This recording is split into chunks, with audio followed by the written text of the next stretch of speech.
This book changed my life. Building a Second Brain by Tiago Forte. And now it's forcing me to start a blog. In 2024, I know, it's weird. I'll explain. But just know, if I'm gonna start a blog, I'm gonna do it in the most overly complicated, overly technical way I can. Mainly because I'm lazy. I'm not gonna leave my notes application. I'm gonna type up a note in Obsidian. And then a Python script will make it beautiful with Hugo. Then we'll ship it up to GitHub, and then with the webhook, dump it onto my favorite website hosting provider, Hostinger, the sponsor of this video. That's the only way I can really convince myself to do this. But hold on. Why a blog?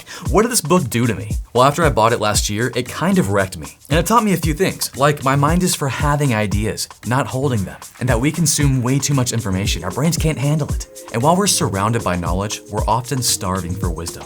It made me change my relationship with information, what I consume, shifting it towards the timeless and the private. It showed me how to capture, organize, and distill the information I consume, and put it into something called a commonplace book, or a second brain, so that everything is within reach when I need it. Mise en place, enabling me to be organized so that I can be violent and original in my work. And the goal of doing all of this is to express my ideas, what I'm learning, what I find valuable. But why do that? Because we only know what we make. And it's only by sharing those ideas that we find out what's valuable. And now I can easily and generously share this information in all kinds of ways to serve the people around me. And the fact is, some people may only be reached because of your singular perspective.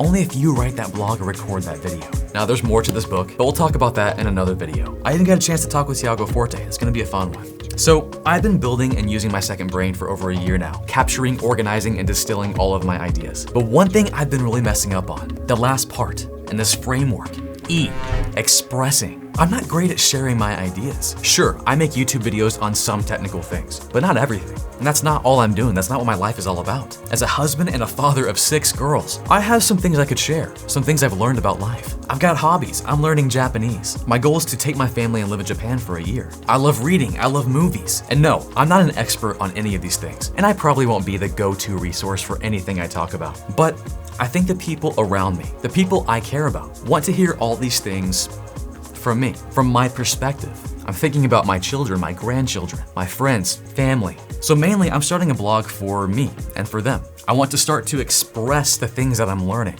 do the work to actually formulate my ideas, and share it with anyone so that I can provide value in that way. And the goal here is that anything I'm learning about, anything I'm doing, can become something, a blog, that I can express and share. So that's the why. Let's get to the how.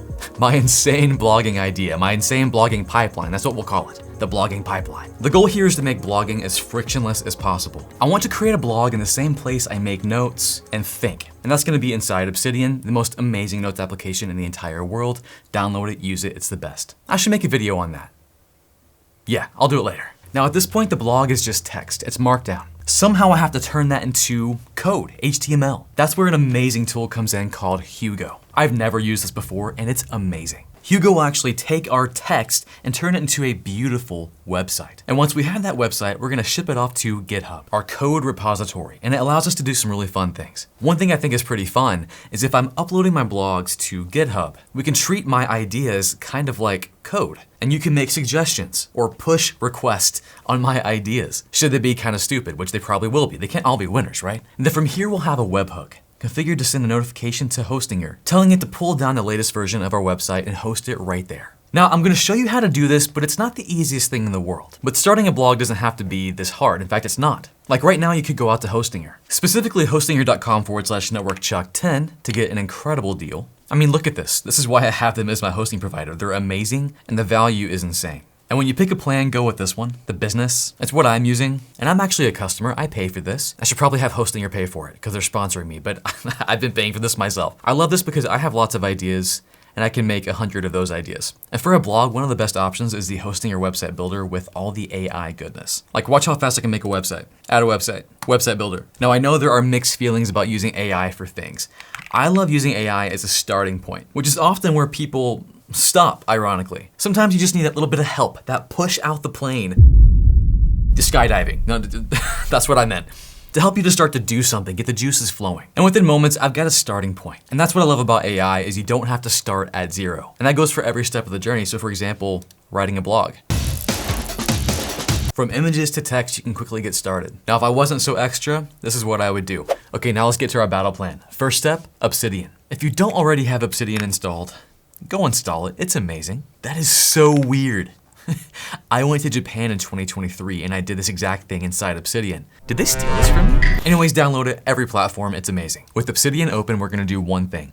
We'll create a new folder and we'll label that post, just like that. Now it's inside this folder that our blog post will live.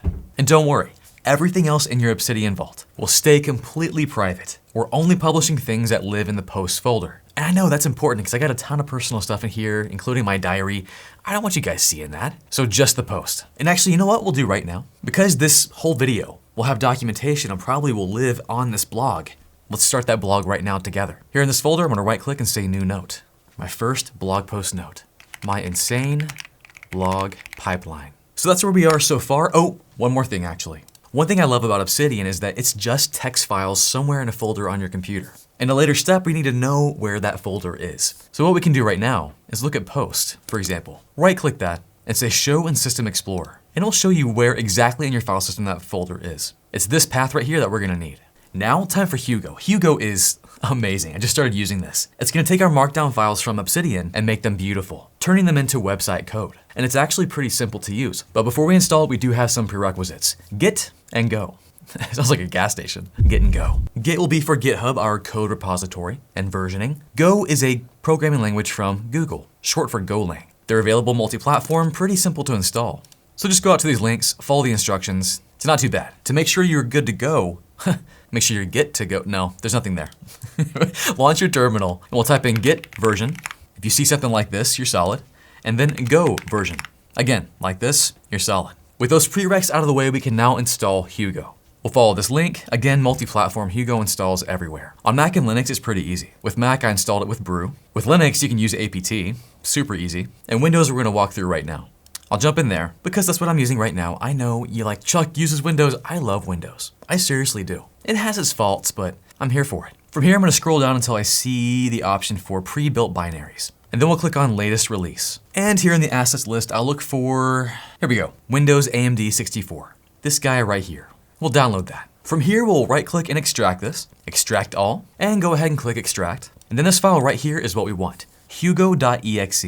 We're actually gonna right click that and copy, and we're gonna put it somewhere else. Where you put it's up to you. For me, I'm gonna go into my C drive and go to program files. I'm gonna create a new folder called Hugo. I'll jump in there and paste that hugo.exe file. Now we're almost there, we just gotta do one more thing. In order for us to use that command, we'll have to add that to our system environment variables, our path. It sounds weird, it's really easy to do though. We'll go down here to our search bar and search for environment variables. And you'll see the option for edit these system environment variables. Click on that. A window will pop up and we'll click on the environment variables button here at the bottom. And then you'll see an option for path. Go ahead and click on that and then click on edit. Now here we'll add the path to our Hugo folder. We'll get back to our Windows Explorer and just up at the address bar, click all this mess and copy it. C program files Hugo. With that copy, we'll get back to our edit environment variable window, click on new and paste that right in there.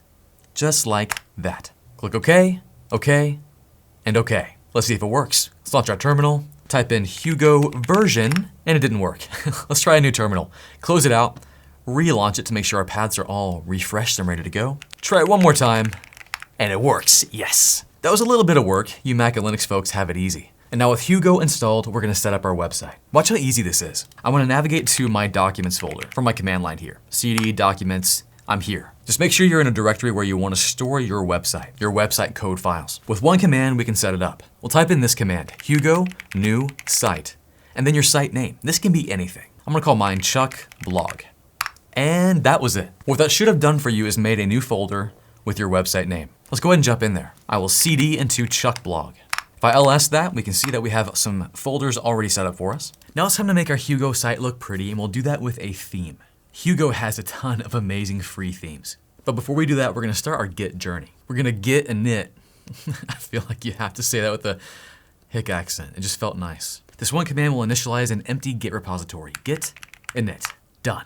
Now keep in mind, you don't have to understand completely everything I'm doing here with Git and Hugo. I'll explain the important parts. As long as you follow along, you'll have an amazing looking blog that's overly technical and overly wonderful. Now with our Git initted, I actually used to have a country accent. Living in Texas, that'll happen. But when we moved closer to Dallas, it just disappeared.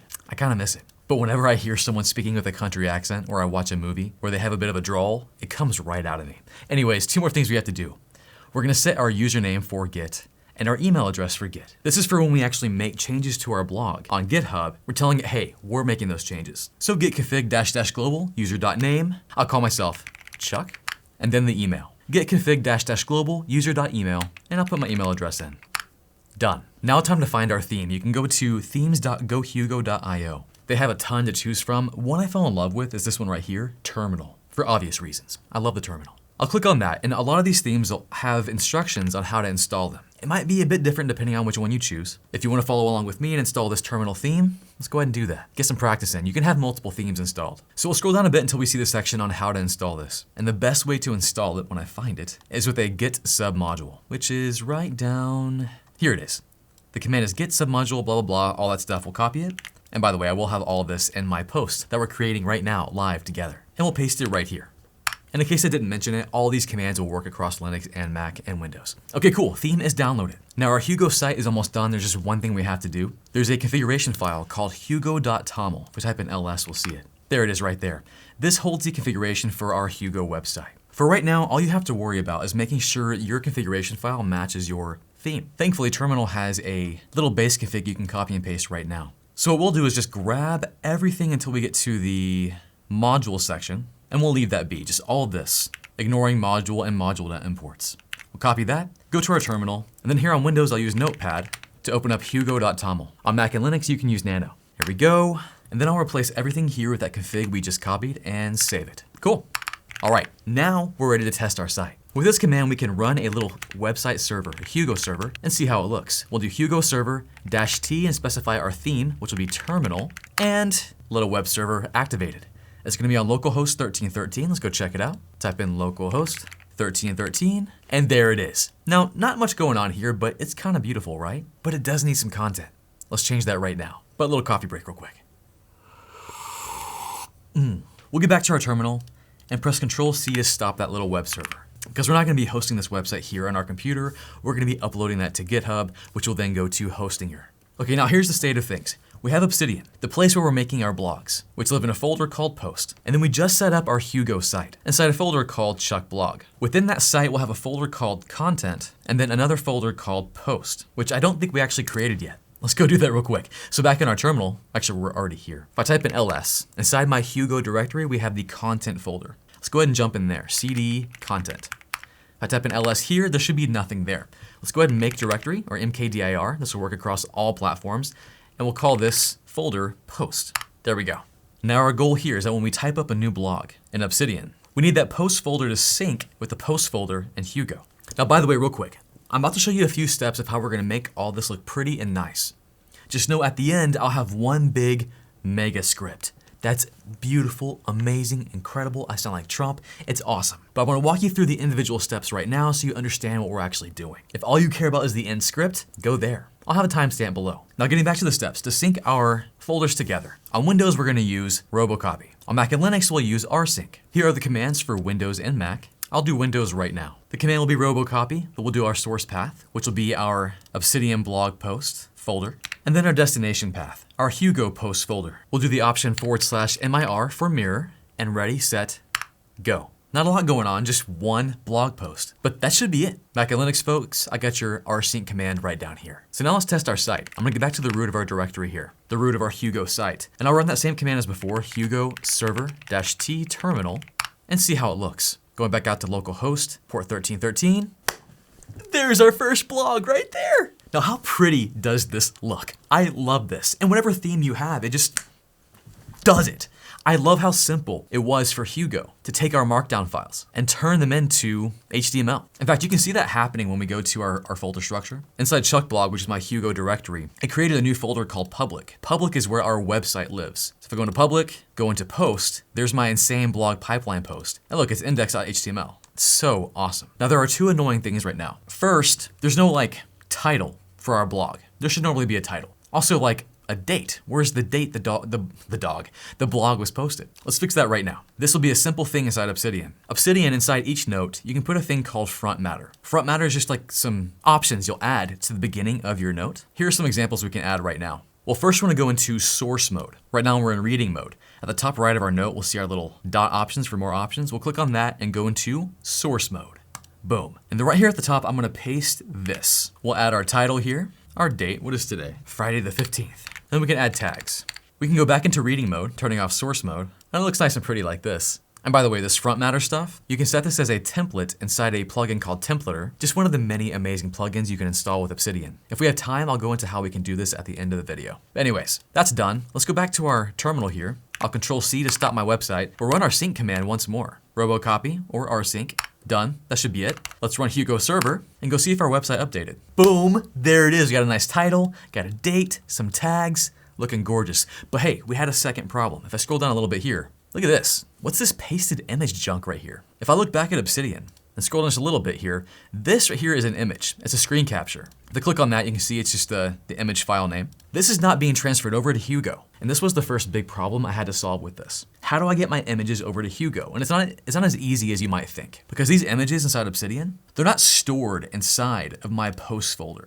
They're not here. This image is actually in an attachments directory that Obsidian manages. Let me show you. If I click on this image here, right click that and say, open in System Explorer, you can see right here, it's actually inside an attachments directory, along with every other photo I have inside my Obsidian vault. It makes it a bit more complex on how we get our stuff over there, but not impossible, because nothing's impossible with Python. So here's my Python script. Let me go grab it here. I have one for Windows and Mac, and here's what we're doing. The Python script is going through each of our blog posts and finding those image links. It will then make sure the image links on Hugo are properly formatted and pointing to the right place. Speaking of, we're gonna be transferring that to an images directory inside Hugo that we'll create right now. Getting back to our terminal, we're gonna cd into a directory called static. Static should have nothing inside. We're gonna make one directory called images, mkdir images.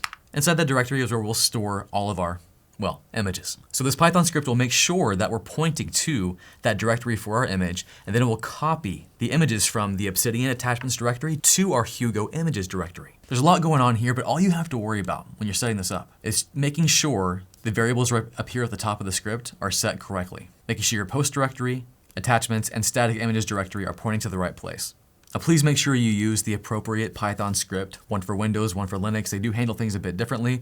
Specifically here in Windows, we have raw strings for our directory variables here, adding an R at the beginning of our file path. But once you've updated those directories, all we have to do is copy this code, and we'll jump into the root of our Hugo website and use your favorite text editor. This time I'm gonna use VS Code in Windows. So I'll type in code, and then I'll call this images.py. I would also name yours images.py. Hit enter, it's gonna open up this file in VS Code, and I'm gonna paste my config right in here, and then Control S or Command S to save. So now let's test and see if we can get our images transferred. We'll run this code, Python 3, and by the way, you do need Python 3 installed. On Mac and Linux, it should be installed by default. On Windows, I'll have a link below. So Python 3, images.py, fingers crossed, let's see if it works. Error. Oh, I don't have my directory set correctly. That was my fault. That's what you'll see if you have your directories wrong. All right, let me try it again. Ready, set, done. So it tells me Markdown files processed and images copied successfully. So what we should see if we go into our file explorer, when we go to static and then that images folder we just created, there should be a new image copied over. Awesome. Now back in our terminal, let's launch our Hugo server. Hugo server-t terminal to see if things look beautiful. We'll open our web browser once more, go to localhost 1313, and there it is. Now I know what you're thinking, Chuck, that was a lot of work. We have to use rsync or rclone to copy everything over. Then we have to use that Python script to copy over images. I'm not gonna do that every time I post a blog. This is not easier. I know. We're gonna put this in a bigger script that you just run and you're done. But honestly, this is so stinking cool. I love this. Coffee stinking break. I mean, look how beautiful this is. I'm in love. So at this point, we have Obsidian going to Hugo and creating a beautiful website. Now we gotta push that website up to GitHub, the place where our code is going to live. Now, if you don't already have a GitHub account, go get signed up. If you're in IT, it's kind of a requirement now. Everyone's coding. GitHub.com. Once you signed up or signed in, ooh, a new Home Assistant ad. Sorry, I got distracted. Now, wherever you're at on GitHub, you should see a green button that says new. This will be the option to create a new repository. Go ahead and click on that button. We're making a new repo. Under repository name, just put whatever you want. I'm gonna name mine Chuck Blog. And then right here, you have the option to choose whether you want your blog to be public or private on GitHub. This is just on GitHub though. If you're still gonna push your blog to Hostinger, that'll be public. But you have the option here. I'm gonna keep mine public because I want you guys to be able to make comments and changes on my ideas. We'll scroll to the bottom, click on Create Repository, and our GitHub is set up. Now, getting back to our terminal, Oh, forgot to stop my website, Control C. Our goal here is to take all the code in our Hugo site and push that up to our GitHub repo. Now, not just anyone can push code to any GitHub repo. You have to authenticate yourself. You have to log in. Now, used to, you could just use a username and password, but now they want you to use an SSH key. We'll get that set up right now here in our terminal. The first thing we'll have to do is either find or create our SSH key. Most of the time, your SSH key, if you already have one, will live here. We'll cd into our home directory. We can specify that with a tilde sign, symbol, then /.ssh. If we ls that directory, if you already have an SSH key, you'll see something like IDRSA and then IDRSA.pub. This is your private key right here, and the .pub is your public key. It's the public key that we're gonna actually upload to GitHub. Now, if you don't see these, that's okay. With one command, you can make one. With this command, ssh keygen-trsa-b4096-c, your email address. Follow the prompts and you'll have an SSH key in those two files. Actually, you know what? I'll create a new one right now. By default, it'll want to save it to ID_RSA. I'm just going to save mine to test RSA because I don't want to overwrite my current one. And if I ls that now, I now have two more keys. Now what we'll do is we'll use the cat command to see what's inside our public key. So we'll cat ID_RSA.pub. And it should output your public key. We're going to copy all of that mess it just spit out. And we're going to go to GitHub. Here in GitHub, we'll go to the top right and click on our profile image, which I need to update mine. I've never done that. And we'll go to Settings, and then on the left here, we'll go to SSH and GPG keys. We'll click on New SSH key. We'll name it, whatever you want, and then paste in the key right in this field. Boom. And click on Add SSH key. That's all you have to do to authenticate yourself. To test it, we'll type in SSH-T git@github.com. And you should receive a message with your repo name. Not your repo name, your GitHub username. Hi, you've logged in. You've authenticated. And you're good to go. Now we'll get back to our Hugo blog. The first thing we'll do is add a remote Git repository. Now what does that mean? It's our repo that we actually made on GitHub. That's our remote repo. So the way you can kind of view it is right now here in our computer, here in our terminal, we have a local repo, a local Git repo. And we're committing all of our changes here. When we're done, we'll push those changes to a remote repo, which is GitHub. So let's set that right now. This will be just a few commands, and again, this will all be included in the mega script. The command will be git remote, not git remote add. And then we'll label this origin. It's a common name, we'll label it. And we'll specify our repo. It'll be like this, git@github.com, and then your GitHub username. Mine is the NetworkChuck. And then / your repo that you just made. Mine was Chuck blog, and then we'll put a .git at the end. Boom, remote repo added. Now we're gonna do a few things. First, we'll type in the command Hugo, just like this, to make sure our website has been built. Now what that command does is it takes all those markdown files that we copied over to Hugo and it converts them into a website, similar to what our Hugo server command did earlier. And then we'll use this command, git add and then dot. This will add all the files in this current directory to our Git repo, ready to commit. And now we'll commit these files or changes to our current Git repo with the git commit command. And we'll do a -m and specify a message like, hey, my first commit. And go. And now finally, with our local repo committed, we'll push those changes to a remote repo. The command will be git push. We'll specify you, then put in origin, which is the name of our remote GitHub repo. And then we'll specify a branch, which will be master. Ready, set, go. And that's it. Let's go see if it worked. Let's go to our GitHub repo. That felt so fast. We'll look at our repositories, go into Chuck blog, and there it all is. There's all our files. Now we're almost done with Git, but there's one more thing we have to do. And it has to do with how Hostinger wants to view these files. All Hostinger wants from GitHub is this public folder right here. It doesn't care about this or this. It just wants our public folder. So we're gonna publish just the public folder to its own GitHub branch. Now right now we're on the master branch, and the master branch has all of our wonderful Hugo code. But we're gonna publish just the public folder to a new branch that Hostinger can pull from. It's gonna be with this series of commands. These right here. Again, this will be part of a larger mega script, but we'll copy and paste these line by line. This is using what's called a Git subtree. We're not gonna go into all the details of that right now. That'd be a whole other video. But we're essentially creating a new branch called Hostinger and pushing all of our changes to that branch, and then deleting our local branch we just made. It's like a little temporary Hostinger deploy branch. So now if we go to GitHub right now and we refresh our page, we should be able to change our branch right here from master to Hostinger. And notice it just has the contents of our public folder. Perfect. So GitHub is done. All of our code is up there. Our website is there. Now we need to kick that over to our host provider, Hostinger. Let's go there right now. I'll get logged into Hostinger, click on websites, and then right here I'll click on add a website. For type, I'm going to choose the empty PHP HTML website. Again, if you want an easy to build blog just right now without the fuss, the overcomplication that I just showed you, just click on the website builder, AI. Easy stuff. But for me, it's going to be an empty site. Here we can skip all of this. Click on skip. Now for domain, you want your blog to have a domain. For me, mine is going to be blog.networkchuck.com. Now watch what happens here. It's telling me that blog.networkchuck.com, which is a subdomain, is registered at another provider, and that's true. My registrar and name server is Cloudflare, and I want to keep it there. Now you may want a new domain. As part of signing up for Hostinger, many of their plans have a free domain built in. So this is where you would put that in, register it, but mine is somewhere else, and it's going to be a subdomain, blog.networkchuck.com. If you don't want to pick one right now, you can always click on use temporary domain, no big deal. I'm going to choose this. That does mean I'll have to go out to Cloudflare and point it to the IP address of Hostinger, my specific server address. We'll do that here in a moment. I'll click on next. It's going to set up my website. It should take just a few minutes. It normally is like maybe 10 seconds or less. It's done. Now, if you do have your domain registered somewhere else, all you have to do is create an A record and point that to the IP address of your Hostinger account. You can find that by going to hosting plan over here on the side and plan details. I'm going to blur mine out, but you should see it under website IP address right here. Now, right now, this is an empty website. It has no code. Let's change that. Let's get it some code. Sorry, dad jokes, I know. Over here on the left, we're going to scroll down until we see advanced. Hit that drop down and we'll see an option for Git.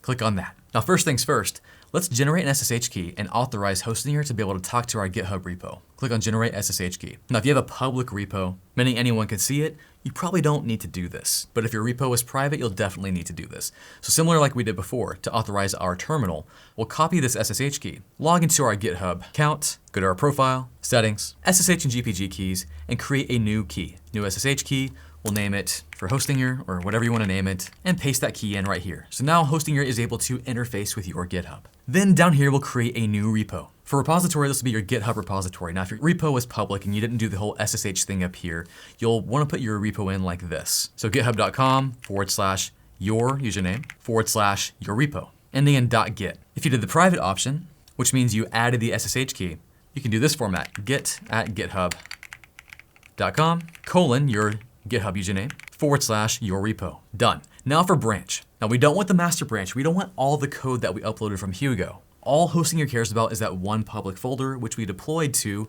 the Hostinger branch. So I'll just look at that one branch. And that's it. When we click create, Hostinger is going to reach out to GitHub, pull down that code, and suddenly, magically, we're going to have a website. Create. And that's it. If you scroll down here, we can see we can manage our repositories, and there's our repo.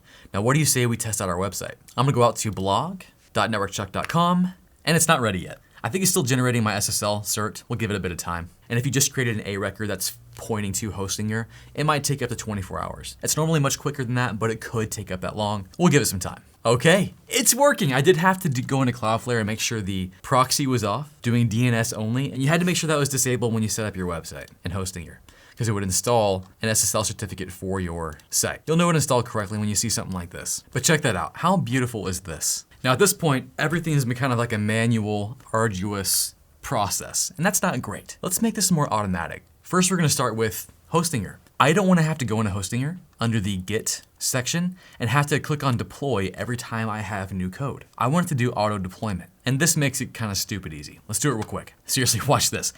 Click on auto deployment. We're gonna grab this webhook URL that it gives us, and then we'll click the setup webhook on GitHub link right here. It'll be your config, and then just paste in the payload URL, the one we just copied, and that's it. Click on add hook.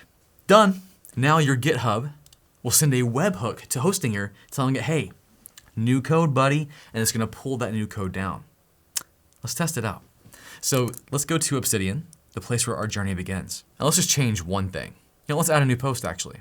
Let's add a picture. We'll just take a screenshot of this, put that here. Cool, we have a new blog post. Now, the manual process would be to first do our rsync, or our robocopy, and copy over our new post. Done. Then we use our Python script to copy over our images. Done. And then we do all our git commands, like git add dot to add all our stuff. Then we'll git commit with a new message. Hey, my second blog post. I've been recording way too long. My second blog post. We'll commit that, and then we'll push to our master, and we'll push to our Hostinger branch. Done. Now let's get back to, I'm gonna go to GitHub first actually. Let's go to GitHub. Refresh this to see if our webhook was triggered. Yes, last delivery was successful. Now, back at our website, if I refresh this page, I should see a new blog post. Oh, it didn't work because I forgot to do the Hugo command. So dumb. Hugo will take our blog content and rebuild it. You see, this is why I had that giant script. Oh, I was like, wait, I refreshed it and it didn't work. Let's add it again. All our commands over again. And let's take a look at it now. Please work. Yes! Oh, okay. That's our workflow. Still hard. Let me show you the mega script. Again, there will be one for Mac and Linux, but here's the PowerShell version right now. This thing's doing every single thing we've talked about. Please, please make sure you go ahead and set your variables at the beginning of the script. So like for me, I need to set mine right now because it's not Chuck blog test because I did a lot of testing before I did this. It's just gonna be Chuck blog. My repo needs to be Chuck blog. So make sure you set your source paths, destination path, and your repo, just like this. Everything else should be good. It will run the Python script as long as your script is in the same directory as this script. And I'm gonna keep it all in the same place. So here in my Chuck blog in Hugo, I'm going to create a new script called update blog.ps1 for PowerShell. Yours will be .sh if you're on Mac or Linux. Paste in my config, save it, and now let's add some new stuff. Let's add a new, please work. We'll take some random image here. I mean, we are sponsored by Hostinger. Shout out. Shameless plug. But it's gonna be cool if we see the image come across. Yes, all right. We got enough content. This is gonna do everything. It's gonna copy it over, copy the images, update Git, run the Hugo command, you name it. Let's run it. Ready, set, please work. No, something broke. What was it? Oh wait, what is it? What is it? What broke? Oh, it doesn't like, I don't even know why I have this in there. I need to put my Git repo and double quotes. That's all I had to do. So dumb. Let's run it again. No scary messages. It's all just happening. That's it. I run one stinking script. Let's go see if my blog is updated. Refresh. Nothing yet. Oh, there it is. It's at the bottom. I'm like, it's not here. Why didn't it work? For some reason, I put it at the bottom. It's working. Oh my gosh. So now, here's my workflow, right? I just make a new post inside Obsidian. I run my script and it's on the internet. All my stuff stays here, my second brain, where I think, where I make notes, all stays here. When I make a change to any one of these, so like if I want to change this to Obsidian, why I love it. Brief change, run my script, pushes my changes, go to my site, there's a change, Obsidian, why I love it. Isn't that just amazing? I love this so much. Now, you can get crazier and turn that PowerShell script or your Bash script into like a hotkey on your keyboard. I'm not gonna show you how to do that because it varies across so many things, but you could do that. But I just love the fact that I can go in here and run that script whenever I need to. Now, here's the flow, right? I've got my Hugo Chuck blog directory. Everything lives here, including my update blog mega script and my images.py script for Python. These two bad boys are what makes sure everything is in sync. I've tested this extensively on Windows, Mac, and Linux. It's beautiful, I love it. Now I wanna end on this. As I was making this video, one of my favorite guys I follow, Daniel Miesler, he posted this today about how AGI could be possible within the next few years and what to get ready for this, for your life. Know your life, know your goals, and then down here it says, start writing even if you think you don't have anything to say. He just posted that today, and I'm like, that reiterates what I'm trying to do here at this video. I'm starting a blog because I just want to write. I want to make sure my ideas are getting out there. I think it makes me a better person. And I think it might help people around me. If anything, it helps the people in my vicinity, the people I care about. They want to hear things from me. Your people want to hear from you too, and maybe, just maybe, your blog will help people outside your circle. Maybe your circle expands. Serendipity, you never know what can happen. So if you get anything from this video, it's that I want you to start expressing your ideas. Start a blog. It doesn't have to be this crazy thing I showed you, even though this is very, very fun. If you get it working, I would love to hear you did that. Please let me know in the comments below. This is crazy fun. But if you don't want to do that, just do the AI builder on Hostinger. If you don't want to do that, do their WordPress builder. You can do WordPress with them. You can do whatever you want with them. But just start doing something. Anyways, that's all I got. I'll catch you guys next time. Also, go to my blog. I'm just gonna start posting stuff. It's gonna be random, it's gonna be fun. I don't know if it's gonna be fun. It's gonna be random though, I can guarantee that. That's it, bye.